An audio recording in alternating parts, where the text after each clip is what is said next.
اعوذ باللہ السمیع العلیم من الشیطان الرجیم بسم اللہ الرحمن الرحیم السلام علیکم ورحمۃ اللہ وبرکاتہ۔ آج درس فقہ کا دوسرا لیسن ہے۔ اس میں ہم اسلامی فقہ کے بنیادی ماخذ کون سے ہیں اور ان کی ترتیب کیا ہے، اس حوالے سے گفتگو ہوگی۔ جب کوئی سوسائٹی اپنے قانون کو مذہب کے تابع بناتی ہے تو اس سے ایک علم پیدا ہوتا ہے جسے علم فقہ کہتے ہیں۔ اسلامی فقہ کو اسلام کے بنیادی ذرائع سے ہی بنایا جاتا ہے۔ اسے کوئی ماہر فقیہ یا مجتہد ہی اپنے پختہ علم اور گہری بصیرت کے ذریعے ان ذرائع سے اخذ کر سکتا ہے، اور اسلامی فقہ کے بنیادی ذرائع چار ہیں: قرآن حکیم، سنت رسول صلی اللہ علیہ وآلہ وسلم، اجماع اور قیاس۔ قرآن حکیم فقہ اسلامی کا سب سے پہلا ذریعہ اور کوئی قانون بنانے کے لیے دلیل براہ راست اللہ کی کتاب سے لی جاتی ہے، اور قرآن کریم ایک مکمل اور جامع کتاب ہدایت ہے جس میں زندگی کے ہر شعبہ کے لیے مکمل رہنمائی موجود ہے۔ اس لیے ایک مجتہد یا فقیہ تمام مسائل کو قرآن کریم کے بیان کردہ بنیادی اصولوں کے ذریعے حل کرتا ہے۔ دوسرا ماخذ سنت رسول صلی اللہ علیہ وآلہ وسلم۔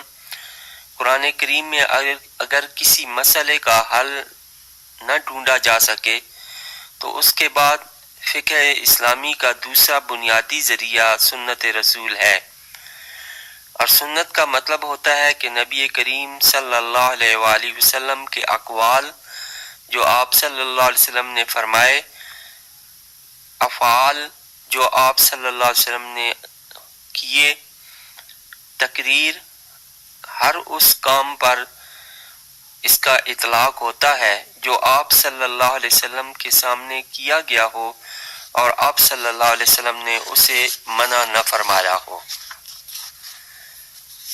تو سنت کی تین قسمیں بن گئیں: سنت قولی، سنت فعلی اور سنت تقریری۔ بعض مسائل ایسے ہوتے ہیں جن کی وضاحت قرآن و سنت میں سے نہیں ملتی لیکن اصول موجود ہوتا ہے، تو امت محمدیہ کے مجتہدین قرآن و سنت کے اصولوں کو سامنے رکھ کر ان سے رہنمائی لے کر کسی ایک مسئلے کے حل پر اتفاق کر لیتے ہیں، جس کو اجماع امت کہا جاتا ہے۔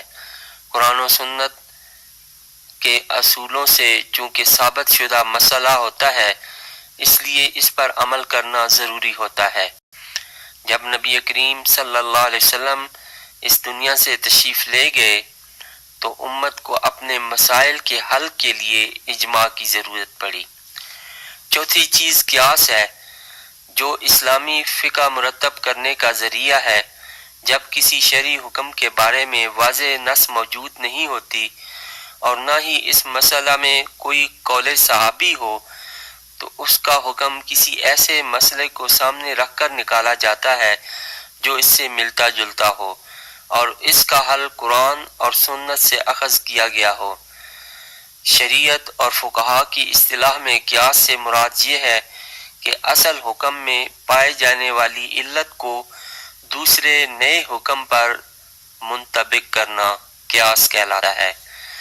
فقہا کسی مسئلے کا حل نکالتے ہوئے اپنے قیاس سے کام لیتے ہیں اور ایسا حل نکالتے ہیں جو قرآن و سنت کے سب سے زیادہ قریب ہو۔ اس کے اپنے اصول و ضوابط ہوتے ہیں۔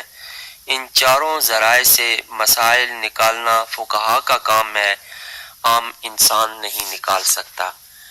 وآخر دعوانا ان الحمد للہ رب العالمین۔